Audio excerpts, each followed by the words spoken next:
പറയാനുണ്ട്. യുവാക്കളുടെ കാര്യം, എൻ്റെ പ്രിയപ്പെട്ട യുവാക്കൾ, ഈ നാടിൻ്റെ ഏറ്റവും വലിയ സമ്പത്താണ്, ഈ രാജ്യത്തിൻ്റെ സമ്പത്താണ്, ഒരു സമൂഹത്തിൻ്റെ പ്രതീക്ഷ യുവാക്കളാണ്.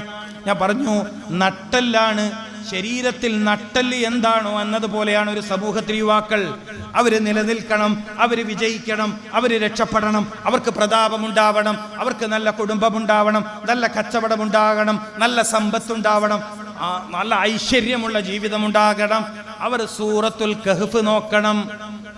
സൂറത്തുൽ കഹ്ഫിൽ വളരെ പ്രധാനപ്പെട്ട 10ാമത്തെ ആയത്താണ് അവർ പരിശോധിക്കേണ്ടത്. إذ أوى الفتية إلى الكهف فقالوا ربنا آتنا من لدنك رحمة وهيئ لنا من أمرنا رشدا. ഒരുപാട് പറയാനുണ്ട് ഈ ഒരു ആയത്തിനെ കുറിച്ച്. നമുക്ക് എന്താ പറയാൻ പറ്റും? ഒന്നും പറയാൻ പറ്റൂല. എൻ്റെ ചെറുപ്പക്കാരെ, നിങ്ങൾക്ക് നിങ്ങളുടെ വിദ്യാഭ്യാസത്തിൽ രക്ഷപ്പെടണമെങ്കിൽ, നിങ്ങളുടെ ജോലിയിൽ രക്ഷപ്പെടണമെങ്കിൽ, എവിടെ കാല് കുത്തിയാലും കുത്തിയ മണ്ണ് പൊന്നാക്കണമെന്ന് പൂതിയുണ്ടെങ്കിൽ നിങ്ങളെവിടെയും ചതിക്കപ്പെടരുത്, നിങ്ങളെവിടെയും വഞ്ചിക്കപ്പെടരുത്, നിങ്ങളിലേക്ക് നാശം വരരുത്. സർവനാശങ്ങളെ തൊട്ടും നിങ്ങളെ തൊട്ട് നാശങ്ങളെ തടയാൻ ഒരു പാറക്കെട്ട് അല്ലാഹു അദൃശ്യമായി നിങ്ങളുടെ ശരീരത്തിന് ചുറ്റും പൊതിഞ്ഞു വെക്കണമെന്ന് നിങ്ങൾക്ക് ആഗ്രഹമുണ്ടെങ്കിൽ നിങ്ങൾ അല്ലാഹുവിനോട് നിരന്തരം ചോദിക്കേണ്ടത് ഇത് അവൽ ഫിതിയത്തു, ഒരു കൂട്ടം യുവാക്കള് ഇലൽ കഹ്ഫി, ഗുഹയിലായിരുന്ന സന്ദർഭത്തെയാണ് നിങ്ങൾ ഓർമ്മിക്കേണ്ടത്. എൻ്റെ ചെറുപ്പക്കാർ ജീവിതത്തിൻ്റെ ഗുഹയിലാണ്. അവർക്കറിയുന്നില്ല എങ്ങോട്ടാ പോണ്ടത്. ചെറുപ്പക്കാർ ജീവിതത്തിൻ്റെ ഗുഹയിലാണ്. അവർക്കറിയില്ല എങ്ങോട്ട് പോകണം. അവരെ ആക്രമിക്കാൻ ഒരു രാജാവ് അവൻ്റെ പട്ടാളക്കാരെ അയച്ചിട്ടുണ്ട്, അല്ലേ? അയച്ചിട്ടില്ലേ?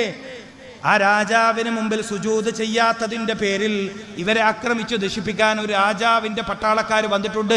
പക്ഷേ ഈ പട്ടാളക്കാരുടെ കണ്ണ് ഈ ചെറുപ്പക്കാരിൽ പതിയില്ല. മാത്രമല്ല, എനിക്ക് ഏറ്റവും അത്ഭുതം തോന്നിയത് അവരുടെ യൗവനത്തെ അള്ളാഹു നിലനിർത്തി, അവരുടെ ആഫിയത്തിനെ നിലനിർത്തി, അതിനൊരു ഹിക്മത്ത് ചെയ്തു. ആ പാറക്കെട്ടിനൊരു വിടവുണ്ടാക്കി, വിള്ളല്. എന്നിട്ട് രാവിലത്തെ സൂര്യന്റെ പ്രകാശവും വൈകുന്നേരത്തെ സൂര്യന്റെ പ്രകാശവും അവരുടെ ശരീരത്തിൽ അള്ളാഹു തട്ടിച്ചു. എന്തിന് പറഞ്ഞാൽ ഇനിയും വിഷയം നീളും. ഒരു മനുഷ്യന്റെ ആരോഗ്യം നിലനിൽക്കണമെങ്കിൽ രാവിലെ വെയിൽ കൊള്ളണം. 10 മണിക്കല്ല രാവിലത്തെ വെയിൽ വേണം. വൈകുന്നേരത്തെ വെയിലും മനുഷ്യന് വേണം ഒരല്പനേരം. ഇപ്പൊ പ്രസംഗിക്കുന്നത് നമുക്ക് പിന്നെ എപ്പോഴെങ്കിലും പറയാം. അപ്പൊ അള്ളാഹു അത് അവരെ ചെരിച്ചും മറിച്ചും എന്തിനാ കിടത്തിയത്? അവരെന്തിനാണ് ചെരിച്ചും മറിച്ചും കിടത്തിയത്? സുബ്ഹാനല്ലാഹ്. അവർ ചോദിച്ചതെന്താണ്? എൻ്റെ യുവാക്കളെ, നിങ്ങൾ എന്താണ് അള്ളാഹിനോട് ചോദിക്കേണ്ടത്? റബ്ബനാ ആതിനാ മിൻ ലദുൻക റഹ്മ. എല്ലാം അടങ്ങി. മിൻ ലദുൻക റഹ്മ പറഞ്ഞാ തീരാത്ത വിഷയം. മിൻ ലദുൻക റഹ്മ വഹയ്യിഅ ലനാ മിൻ അംരിനാ റശദാ. ഞങ്ങളുടെ കാര്യത്തിൽ ഒരു ഗൈഡിനെ തരണം, ഒരു വഴികാട്ടിയെ തരണം. മിക്ക യുവാക്കളും ജീവിതത്തിൽ തോറ്റുപോകുന്നത് വിത്തൗട്ട് ഗൈഡ്. ലൈഫ്, ജീവിതം ആരുടെയും ഉപദേശമില്ലാതെയാണ്. നിങ്ങളുടെ ഗൈഡ് ആരാണ്? ഒരു ടൂർ പോയാൽ ഗൈഡ് വേണം. ഒരു യാത്ര പോയാൽ, ഇപ്പൊ ഹജ്ജിനൊക്കെ പോയാൽ മുർഷിദ്, ബസ്സിൽ കയറുന്നിട്ടില്ലേ? മുർഷിദ് ഉണ്ടാവും, വഴികാട്ടി. നിങ്ങളുടെ വഴികാട്ടി ആര്? നമ്മളെ വഴികാട്ടി ഗൂഗിൾ മാപ്പ്.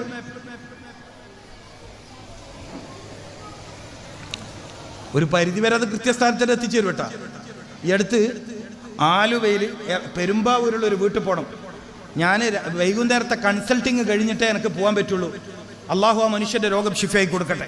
ഈ സമുദായത്തിന് ഏറെ ഉപകാരം ചെയ്യുന്ന ഒരു മഹാപണ്ഡിതൻ്റെ പിതാവാണ്. അള്ളാഹുവെ ആ പിതാവിന് നീ ഷിഫയാക്കി കൊടുക്കണേ അള്ളാഹ്. അപ്പോൾ റസൂലുള്ളാഹിൻ്റെ ചികിത്സ നടത്തുന്ന ഒരാളാണ് എന്ന് അറിഞ്ഞതിൻ്റെ പേരിൽ എന്നെ വിളിച്ചു. എനിക്ക് പോകാൻ ആകെയുള്ള സമയം രാത്രിയാണ്.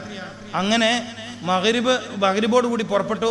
അവരെ വിളിച്ച് ബുദ്ധിമുട്ടിക്കണ്ട അത് കരുതിയിട്ട് ഞാൻ നേരത്തെ ഗൂഗിൾ മാപ്പ് അയച്ചു തരാൻ പറഞ്ഞു.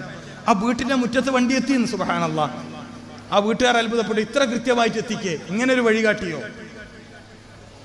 അള്ളാഹു തൻ്റെ അടിമകൾക്ക് ചെയ്തു തന്ന സൗകര്യങ്ങൾ എത്ര വലുതാണ്. അള്ളാഹു ആ പിതാവിന് നീ ഷിഫയാക്കി കൊടുക്കണേ അല്ലാ. ഈ ഉമ്മത്തിൻ്റെ അഭിമാനം കാക്കുന്നതിൽ വലിയ പങ്ക് വഹിക്കുന്ന ഒരു പണ്ഡിതൻ്റെ പിതാവാണ്. അവർക്ക് നീ ഷിഫ കൊടുക്കണേ അല്ലാ. അവർക്ക് നീ ഷിഫ കൊടുക്കണേ അല്ലാ. ആഫിയത്ത് കൊടുക്കണേ അല്ലാ. വലിയൊരു പണ്ഡിതൻ്റെ പിതാവാണ് അദ്ദേഹം. ഈ സമുദായത്തിന് അഭിമാനമാണ്. ഈ സമുദായത്തിൻ്റെ പ്രതാപം പല വേദികളിലും ഉയർത്തിക്കാണിച്ച മഹാപ്രതിഭയാണ്. പേര് പറയാത്തത് അസുഖവുമായി ബന്ധപ്പെട്ട കാര്യമായതുകൊണ്ടാണ്. അങ്ങനെ ഉണ്ടല്ലോ, അസുഖം എന്ന് പറഞ്ഞാൽ പറിച്ചു പിടിക്കേണ്ട കാര്യമാണല്ലോ, അതൊരു കുറവാണ്. അപ്പോൾ അതുകൊണ്ടാണ് ഞാൻ ആരാണ് എന്താണെന്ന് പറയാത്തത്. രാത്രി 3 മണിക്ക് അവിടെ എത്തേണ്ടി വന്നു, വേറെ വഴിയില്ല. അല്ലാഹു ശിഫ കൊടുക്കും, അല്ലാഹു ശിഫ കൊടുക്കട്ടെ. അപ്പോൾ യുവാക്കളുടെ ഫസിദിനാഹും ഹുദ, ആ സൂറത്തിൽ എന്തുണ്ട്? ഫസിദിനാഹും ഹുദ, നിങ്ങൾക്ക് ആവശ്യമുള്ള സർവ്വവും അള്ളാഹു വർദ്ധിപ്പിച്ചു തരും. സൂറത്തുൽ കഹ്ഫ് പരിശോധിച്ച് നോക്കുക. അപ്പം അത് കുറേ പഠിക്കാൻ നമുക്ക് ഇത്രയല്ലേ പറയാൻ പറ്റൂ. ഇല്ല പിന്നെ ചെറുപ്പക്കാരെ മാത്രം എത്തിയിട്ട് പറയണം. യൗവനം ഒരിക്കലും നഷ്ടപ്പെടാതിരിക്കാനുള്ള ഹിക്മത്ത് കയ്യിലുണ്ട്. എങ്ങനെ? യുവത്വം ഒരിക്കലും നഷ്ടപ്പെടാതിരിക്കാനുള്ള ഹിക്മത്ത് സൂറത്തുൽ കഹ്ഫിലുണ്ട്. മസിൽ പവർ എപ്പോഴും നിലനിൽക്കാനുള്ള രഹസ്യം സൂറത്തുൽ കഹ്ഫിലുണ്ട്. അത് നമ്മൾ യുവാക്കളെ മാത്രം എത്തിയിട്ട് പറയാം. വയസ്സുള്ള ആൾ ഉണ്ടാവുമ്പോൾ ഓരോ മക്കളും മക്കളും തന്നെ കേൾക്കുന്നത്, ഇത് അന്നേ കേട്ടിട്ട് അമ്പളിയും ആ ചെറുപ്പം നിലനിൽക്കുമായിരുന്നു എന്ന് തോന്നണ്ടാന്ന് വിചാരിച്ചിട്ടാണ്. സാരമില്ല, വയസ്സുള്ളവർ ഈ ഉമ്മത്തിന്റെ ഭാഗ്യമാണ്, വയസ്സായവർ ഈ ഉമ്മത്തിന്റെ ഭാഗ്യമാണ്, ഈ ഉമ്മത്തിന്റെ അഭിമാനമാണ്, ഈ ഉമ്മത്തിന്റെ കാവലാണ്, ഈ നാടിന്റെ കാവലാണവർ. പല മുസീബത്തും അള്ളാഹു നമ്മളിൽ തടഞ്ഞു നിർത്തത് ഈ നാട്ടിലെ വയസ്സായ ആളുകളെ കൂടി പരിഗണിച്ചിട്ടാണ്. അള്ളാഹുവെ അവരെ നീ ഏറ്റെടുക്കണേ അള്ളാഹ്. അപ്പം അതാണ് എനിക്ക് സൂറത്തുൻ നൂർ സ്ത്രീ ജീവിതത്തിന്റെ വിജയരഹസ്യങ്ങൾ പറയുന്ന അധ്യായമാണ്. സ്ത്രീ ജീവിതത്തിന്റെ വിജയരഹസ്യങ്ങൾ പറയുന്ന അധ്യായമാണ്. നിങ്ങളുടെ സ്ത്രീകൾക്ക് നിങ്ങൾ സൂറത്തുൻ നൂർ പഠിപ്പിക്കണമെന്ന് മുഹമ്മദ് റസൂൽ. അങ്ങനുണ്ട്, നിങ്ങളുടെ സ്ത്രീകൾക്ക് നിങ്ങൾ സൂറത്തുൻ നൂർ പഠിപ്പിക്കണം. ഒരു സ്ത്രീ സൂറത്തുൻ നൂറിനെ സ്നേഹിക്കുകയും ഇഷ്ടപ്പെടുകയും എല്ലാ ദിവസവും അനുഗ്രഹീത വനിതയാവണം എന്ന ആഗ്രഹത്തോടുകൂടി ബഹുമാനാദരവോടെ എല്ലാ ദിവസവും സൂറത്തുൻ നൂർ പാരായണം ചെയ്താൽ ജീവിതം പ്രകാശപൂരിതമാകും. ഈ പെണ്ണാണ് വീടിന്റെ വിളക്കാകുന്ന പെണ്ണ്. റസൂലുള്ള പറഞ്ഞില്ലേ, വീട്ടിന്റെ വിളക്കാണ് പെണ്ണെന്ന്. അത് സൂറത്തുൻ നൂറുള്ള പെണ്ണാണ്, അല്ലാത്ത മണ്ണെണ്ണ വിളക്കിന്റെ പെണ്ണല്ല. മനസ്സിലായില്ല? മണ്ണെണ്ണ വിളക്കിന്റെ പെണ്ണുണ്ട്, അതല്ല. സൂറത്തുൻ നൂർ, സൂറത്തുൻ നൂർ. ആ സ്ത്രീകൾക്ക് തിരിഞ്ഞില്ലേ? സൂറത്തുൻ നൂർ കൂടെയുള്ള പെണ്ണ്, പ്രകാശത്തിന്റെ അധ്യായം കൂടെയുള്ള പെണ്ണ് വീടിന്റെ വിളക്കാണ്. അല്ലാഹുവേ ഞങ്ങളെ സ്ത്രീകളെ നീ ഏറ്റെടുക്കണേ അല്ലാ. അവൻ കുറേ കാര്യങ്ങൾ പറയാനുണ്ട്, കുറേ വിഷയങ്ങൾ അതിൻ്റെ ഉള്ളിലുണ്ട്, നമുക്കിപ്പോൾ ചർച്ച ചെയ്യാൻ പറ്റൂല. ഞാൻ അതിൻ്റെ ഒരു വഴി പറഞ്ഞു തന്നു, ഓതിക്കൊള്ളിങ്ങൾ. അല്ലാഹുവേ ഞങ്ങളുടെ ഉമ്മമാര്, പെങ്ങന്മാര്, ഭാര്യമാര്, പെൺമക്കൾ നിന്റെ ഹബീബിന്റെ ഉമ്മഹാത്തിൽ മുഅ്മിനീങ്ങൾ അനുഗ്രഹിച്ചതുപോലെ അനുഗ്രഹിക്കണേ അല്ലാ.